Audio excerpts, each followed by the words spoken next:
मित्रों, मैं शिवचरण सिंह आपका स्वागत करता हूं और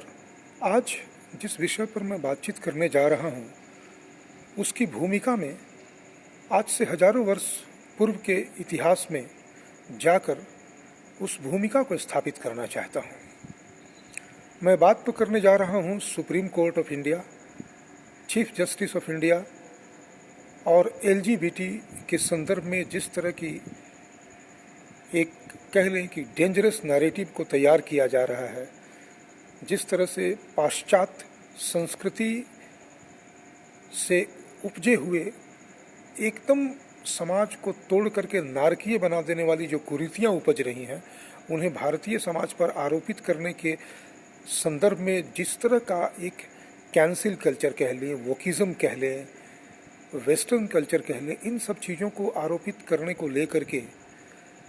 जिस मानसिकता के साथ आज supreme court of India, chief justice of India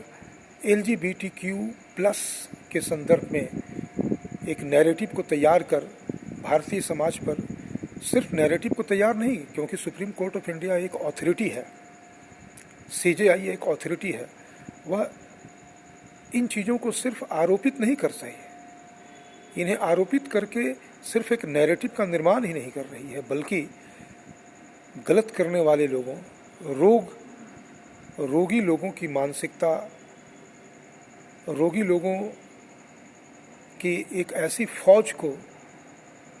सत्ता और शक्ति प्रदान करने जा रही है जिससे आने वाले समय में ज़ॉम्बी की तरह ऐसी रोगी मानसिकता वाले लोग और अधिक अपनी संख्या को बढ़ा सकें। तो आइए मैं पहले इसकी भूमिका को स्थापित करता हूँ। आज से हजारों वर्ष पूर्व हमें भारतीय इतिहास के उस समय पर, उस काल में चलते हैं जब द्वापर का अंत हो रहा था और राजा परीक्षित इस बात को लगभग भांप से चुके थे कि कहीं ना कहीं कलयुग आने वाला है, लेकिन कलयुग कब आएगा, किस रूप में आएगा, इस बात का उन्हें किसी भी प्रकार से कोई कह सकते हैं अनुमान नहीं था। लेकिन अचानक एक बार जब उनका सामना कलयुग से हो जाता है और वे कलयुग को अपने राज्य से बाहर करना चाहते हैं, तो कलयुग कहता है कि आखिर मैं आपके राज्य से बाहर कहाँ चला जाऊँगा, आपका राज्य तो पूरी पृथ्वी पर है, और जब आपका राज्य पूरी पृथ्वी पर है तो मैं इससे बाहर कहाँ जाऊँगा, आप अपने राज्य में कोई जगह तो दीजिए मुझे। तो राजा परीक्षित ने कहा कि ठीक है, मैं तुम्हें 4 ऐसी जगहें बताता हूँ जहाँ तुम जा कर के रह सकते हो। कलयुग ने कहा बताइए। जहाँ लोग जुआ खेलते हो वहाँ तुम जा कर के रहो, जहाँ लोग मांस खाते हैं वहाँ जा कर के रहो, जहाँ लोग पर स्त्री गमन यानी अपनी स्त्री के अतिरिक्त दूसरे की स्त्रियों के प्रति लोलुप होकर के उनके साथ गलत संबंध स्थापित करते हैं, उन जगहों पर जा कर के रहो। जहाँ पर लोग हिंसा करते हैं, हिंसा का मतलब जहाँ पर अनावश्यक बल प्रयोग करके निर्दोष लोगों को सताते हैं, तुम वहाँ रह सकते हो, क्योंकि ये 4 जगह जो हैं ये भ्रष्ट जगह हैं, नारकीय स्थल हैं, तो इन नारकीय स्थलों पर तुम रह सकते हो। इस पर कलयुग गिड़गिड़ाने लगा कि नहीं, ये तो बड़ा ही अन्याय कर रहे हैं, आपका न्याय तो, चूँकि आपका शासन पूरी पृथ्वी पर है तो आपके न्याय की चर्चा तो लगभग हर जगह पर होती है, तो आप मुझे सिर्फ और सिर्फ इन निकृष्ट नारकीय जगहों पर ही जगह मेरा घर देना चाहते हैं। मुझे कोई अच्छा सा घर भी तो सुझाइए जहाँ जा कर के मैं भी थोड़ा गर्व से रह सकूं। और अनायास ही राजा परीक्षित के मुंह से निकल गया कि ठीक है, अगर एक अच्छी जगह की बात तुम करना चाहते हो तो ठीक है, मैं तुम्हें सोने में रहने की अनुमति देता हूँ। और जैसे ही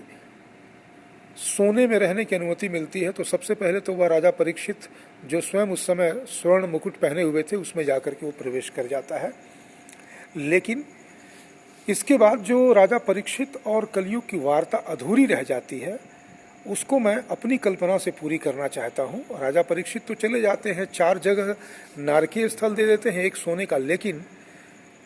वो जो कलयुग है वो अपना 6ठा घर भी तलाशता रहता है, खोजता रहता है। और वो जब वहाँ से चलता है तो कुछ बुदबुदाता हुआ सा चला जाता है। वो उस समय के लिए द्वापर के अंत में एक मिस्ट्री बन के रह जाता है, क्योंकि उस मिस्ट्री का समाधान ना तो उस समय राजा परीक्षित कर पाए और ना ही जिन लोगों ने मुस्कुराते हुए कलयुग को देखा, बुदबुदाते हुए कलयुग को देखा, उन्हें समझ में आया। लेकिन आप कहेंगे कि हजारों हजारों वर्ष के बाद आज क्या मैं इतना बड़ा ज्ञाता हो गया हूँ कि मैं उस बात को समझ पा रहा हूँ? नहीं, मैं ज्ञाता नहीं हुआ हूँ।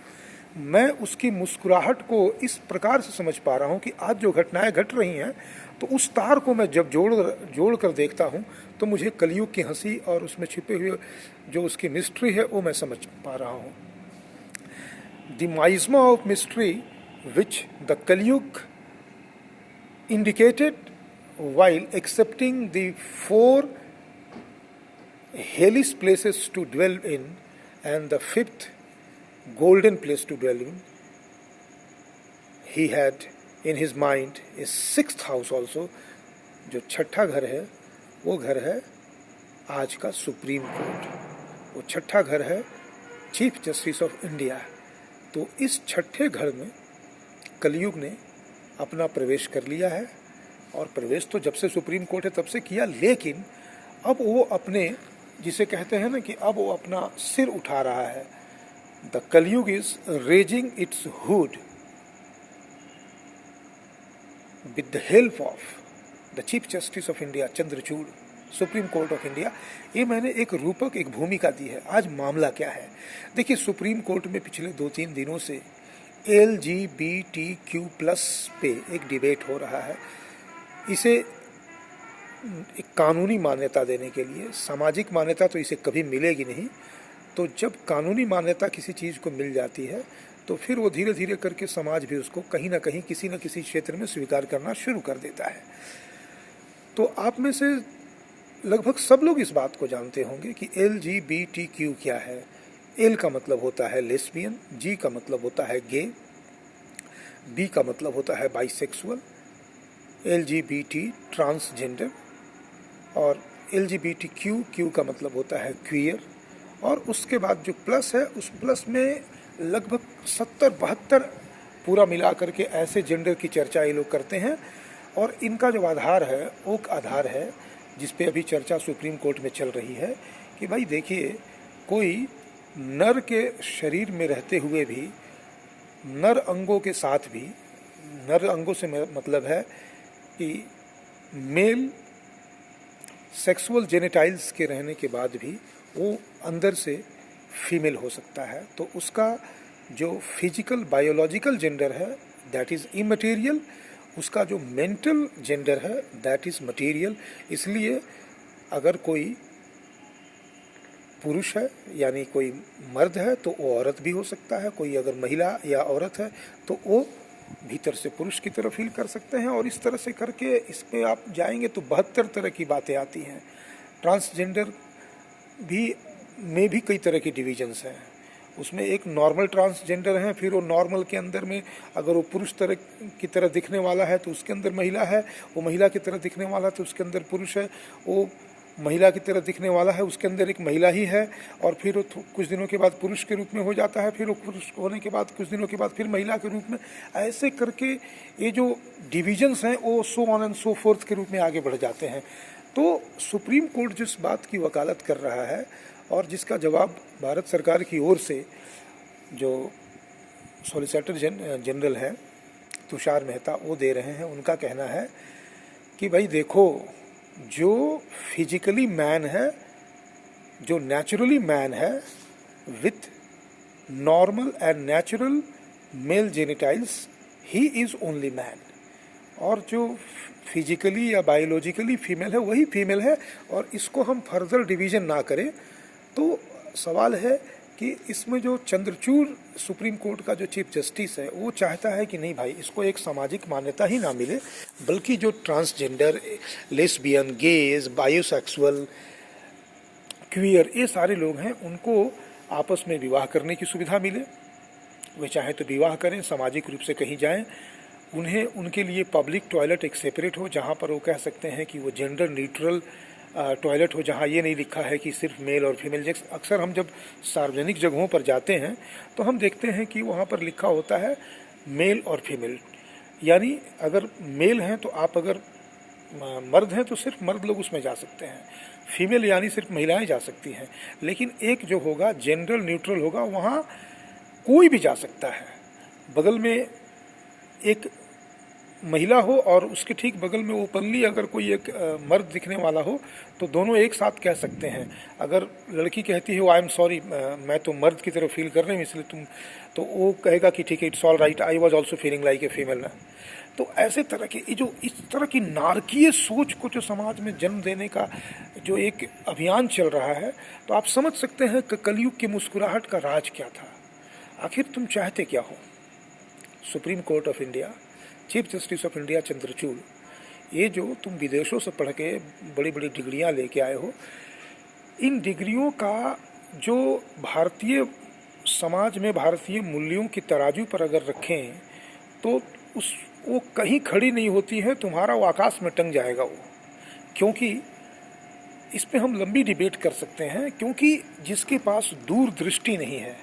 वो इन चीज़ों को समझ नहीं पाता है। माना कि कुछ लोग ऐसे होते हैं जो अपने आप को लेस्बियन कह सकते हैं, माना कि कुछ लोग ऐसे हैं जो अंदर से महसूस करते हैं कि वे गे हैं, ट्रांसजेंडर हैं, बाइसेक्सुअल हैं, क्यूयर हैं, गधे हैं, घोड़े हैं, रेप्टाइल्स हैं, फिशेस हैं, वो तमाम प्रजातियों के लोग समाज में पाए जा सकते हैं। लेकिन जब उन्हें मनुष्य का देह मिला है तो हम अपने भारतीय मूल्यों, सांस्कृतिक परंपराओं और धर्म के आधार पर जब इन चीज़ों को देखते हैं तो हमें इस बात का आभास एकदम सहज तरीके से हो जाता है कि मनुष्य जन्म मिला ही है इस तरह के रोगों से लड़ने के लिए। अगर कोई लड़की की तरफ आकृष्ट होकर के अपने आप को लेस्बियन कहती है तो इसे नॉर्मल के रूप में स्थापित करके उनके बीच के विवाह संबंधों को कानूनी जामा पहनाने की कोशिश करने की बजाय इसे हम एक रोग की तरह देख सकते हैं, एक मनोरोग जो बहुत ही खतरनाक है। आने वाले समय में जो दो लेस्बियन साथ रहते हैं उनका जीवन ना सिर्फ नारकीय हो जाएगा, अति नारकीय, अति घोर नारकीय होने वाला है। ऐसी दूरदृष्टि चंद्रचूड़ किस्म के लोगों को हो ही नहीं सकती है, क्योंकि जहाँ ऋषियों मुनियों की परंपराओं में इन चीज़ों को बहुत दिनों से ऑब्जर्व करते ऐसा थोड़ी है कि ये बातें आज कोई नई है। जब से मनुष्य है तब से इन वृत्तियों का, क्योंकि मनुष्य जो है वो 84 लाख योनियों में घूमते उन्हीं 84 लाख योनियों में से एक मनुष्य योनि है जहाँ वे आते हैं। तो कई जन्मों में हो सकता है कि जो आज पुरुष के रूप में जन्म ले रहा है वो कई जन्मों में महिला रहा हो या फीमेल रहा हो।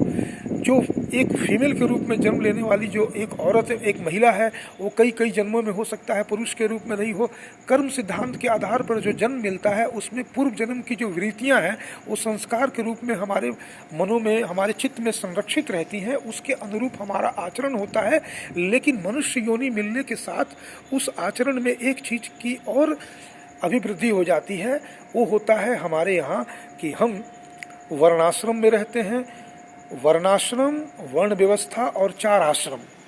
और 4 पुरुषार्थ, इनमें हम प्रवेश कर जाते हैं। हमें हमारे कर्मों के अनुसार हमें वर्ण मिलता है। वर्ण में हम फिर विभिन्न जातियों में होते हैं, विभिन्न जातियों के अनुरूप हम कार्य करते हैं और फिर व्यक्तिगत जीवन में जो लगभग 100 वर्षों का माना जाता है, हम 4 आश्रमों में इन 4 पुरुषार्थों के साथ बड़े होकर के जीवन के उद्देश्य की ओर अग्रसर होते हैं। उनके डिटेल में जाने के लिए ये सत्र इसलिए नहीं है कि मैं सिर्फ संकेत रूप में कह रहा हूँ। इस उद्देश्य की प्राप्ति के लिए, जीवन को स्वस्थ बनाने के लिए हम एकदम बचपने से एक ऐसा स्वस्थ, एक इतना संतुलित और कह सकते हैं कि सुंदर वातावरण हम अपने बच्चों को देना चाहते हैं, जिससे उनके अंदर अगर किसी तरह के रोग की संभावना हो तो उस रोग को डायग्नोज करके और उसका समुचित समाधान किया जा सके। इसको कहते हैं सभ्य समाज, सांस्कृतिक समाज, सुगठित और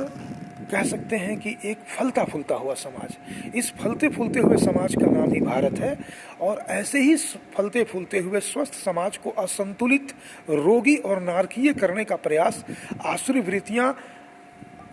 अनादिकाल से करती चली आ रही हैं। उन्हीं प्रयासों में से एक प्रयास जो है वो कलयुग का होता है। कलयुग ऐसे जगहों को ढूंढता है। तो मैंने इसे इसलिए शुरू में ही कह दिया कि सुप्रीम कोर्ट ऑफ इंडिया और चीफ जस्टिस ऑफ इंडिया ये जो है कलयुग का छठा घर है। ये कलयुग के छठे घर है जी, जहाँ ये अपना अब एक तरह से कह लें कि अपने पांव पसार चुका है, अपने सर को उठा रहा है। लेकिन क्या हम इन चीज़ों को जान लेने के बाद केवल इनकी हम बात करते रहेंगे? देखिए, एक बहुत बड़ी बात है, जब तक अब कोई भी अगर किसी तरह का अगर निर्णय सुप्रीम कोर्ट दे भी देती है किसी विषय पर, तो चूंकि भारत सरकार के पास एक पूर्ण अधिकार है कि अगर वहाँ पर हम सांस्कृतिक सनातन मूल्यों से ओतप्रोत लोग जब रहेंगे तो उन चीज़ों को भविष्य में बदला जा सकता है। आने वाले समय में अगर सुप्रीम कोर्ट में भी ढंग के लोग आने जाने लगे तो संभव है कि वे लोग भी इन चीज़ों को बदलने का प्रयास करें, लेकिन वर्तमान जहाँ तक हमें दृष्टिगत हो रहा है वहाँ तो ऐसी कोई संभावना हमें नज़र आ नहीं रही है। उल्टा 3 दिनों से माना कि सॉलिसिटर जनरल जो है तुषार मेहता वो तमाम तरह के तर्क दे करके कह रहे हैं कि चंद्रचूड़, तुम जो बारंबार कह रहे हो कि there is no absolute idea और नोशन ऑफ ए मैन और a woman. A born man may be feeling as a woman, and that's why his gender is not male, his gender is female.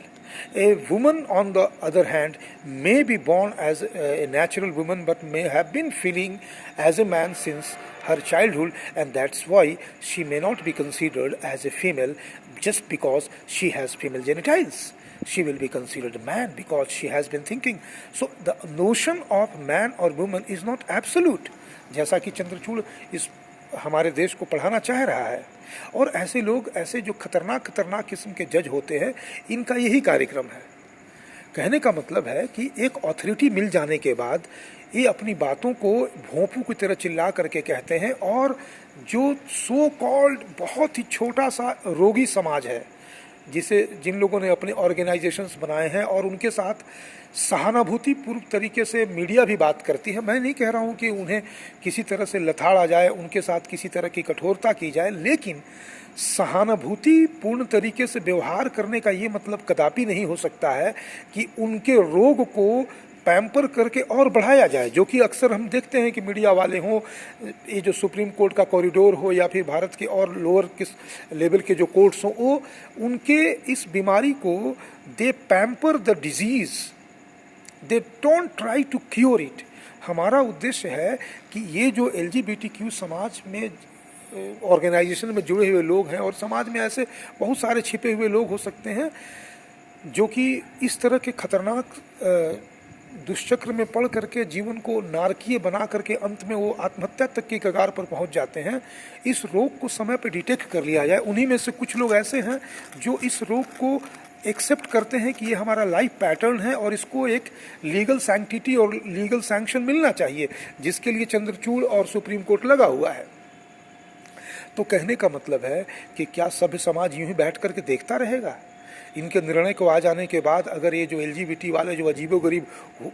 हुल्ला हुम्पा करके जो एकदम भयानक जैसे लगता है कि जानवरों का एक हुजूम सड़क पे आ गया है, और तरह तरह के नाटकीयता के साथ ये सड़क पे उतर के विरोध प्रदर्शन झंडा ले करके और सांस्कृतिक परंपराओं के विरुद्ध जा करके नारेबाजियां करते हैं, फिर तो इनके हुल्ला हुम्पा को भी हमको सहन करना पड़ेगा। और उस समय दूर नहीं, अगर हम इन चीज़ों को चेक्स एंड बैलेंस ना करें। अभी तो कम से कम इतनी बात है कि जब सुप्रीम कोर्ट में इस बात की चर्चा हो रही है कि LGBTQ के इस प्रश्न पर कि उनके लिए समाज में हर जगह पर उनका सम्मान होना चाहिए, जेंडर न्यूट्रल बाथरूम होने चाहिए, सुप्रीम कोर्ट इसमें पहल भी कर चुकी है, और साथ साथ इनके बीच के जो मैरिजेज हैं उसको भी लीगल सैंक्टिटी मिलनी चाहिए। जहाँ बात इस खतरनाक स्तर तक पहुँच चुकी है, वहाँ अगर हम सिर्फ और सिर्फ सरकार पर ही सारा दारोमदार छोड़ दें और समाज में कोई चर्चा ना करें, समाज में जहाँ पर कि लेफ्टिस्ट मानसिकता के लोग मीडिया में बैठे हुए हैं, गवर्नमेंट कॉरिडोर्स में बैठे हुए हैं, यूनिवर्सिटीज़ में, स्कूल्स में बैठे हुए हैं, वे कहते हैं कि नहीं नहीं नहीं, let's talk to them in a very sympathetic manner because they have also got certain rights. Rights क्या है भाई? हमारे मन में एक रोग है। कल को अगर कोई कहे कि मुझे ये रोग हो गया है कि I feel like killing everybody else around me, तो should that particular disease be also given a legal sanctity and legal sanction? What is this nonsense? हम कुछ भी फील करेंगे तो हम क्या, अगर आप कहेंगे स्टडीज़ कहता है कि इनको एक राइट मिलना चाहिए, स्टडीज कहाँ से कहेगा किसी तरह का?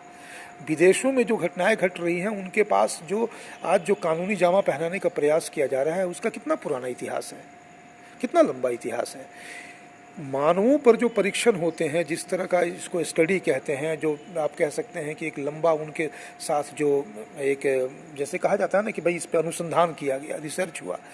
तो कितना लंबा मानव समाज पे किसी भी तरह का अनुसंधान, it's a matter of centuries. ये कोई ऐसा नहीं है कि 2-3 सालों में आपने कोई स्टडी किया, कोई रिसर्च किया और उसके कंक्लूजन को धड़ाम से समाज के ऊपर पटक दिया। ऐसा हो नहीं सकता है। और कुछ भी कर लीजिए, जब हम समाज के मनुष्यों के द्वारा निर्धारित जो मूल्य होते हैं,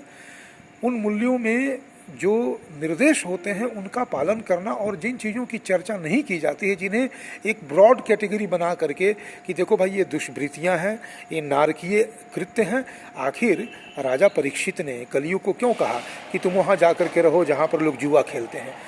जुआ को लीगल सैंक्शन नहीं मिलना चाहिए, जैसा कि कुछ देशों में मिल जाता है। तुम वहाँ जा कर के रहो जहाँ लोग मांस आदि खाते हैं। आज जुआ खेलना भी लीगल है, मांस खाने में कोई रोक नहीं है, लेकिन कहने का मतलब इसके कारण ऐसा नहीं है कि दोनों चीज़ें जीवन में बहुत ही स्वास्थ्यवर्धक परिणाम लाएंगे। इनका परिणाम जब भी आएगा तो नारकीय, कष्टकारी और रोगकारी ही होगा। तीसरा, पर स्त्री गमन। आज अगर भारत में एक सर्वे किया जाए तो आधुनिक जीवन पद्धति के कारण लगभग आप समझ लीजिए कि शहर में रहने वाले हर उस सिंगल कपल यूनिट में इस बात की संभावना रहती है कि लोग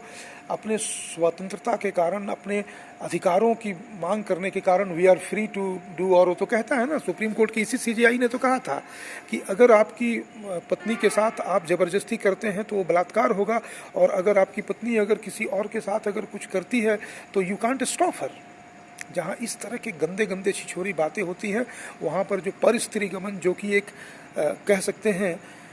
कि तीसरा स्थान जो उसको मिला था कलियुग को, जहाँ कलियुग रहेगा वहाँ पर अनिष्ट ही होगा, वहाँ पर दुष्प्रवृत्तियाँ ही बढ़ेंगी। तो चाहे वो मांस खाना हो, जुआ खेलना हो, पर स्त्री गमन हो, और जहाँ पे हिंसा को तो आप आइडेंटिफाई कर लेते हैं क्योंकि उसका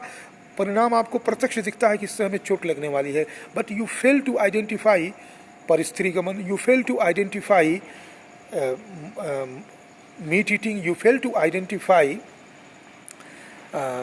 liquor consumption,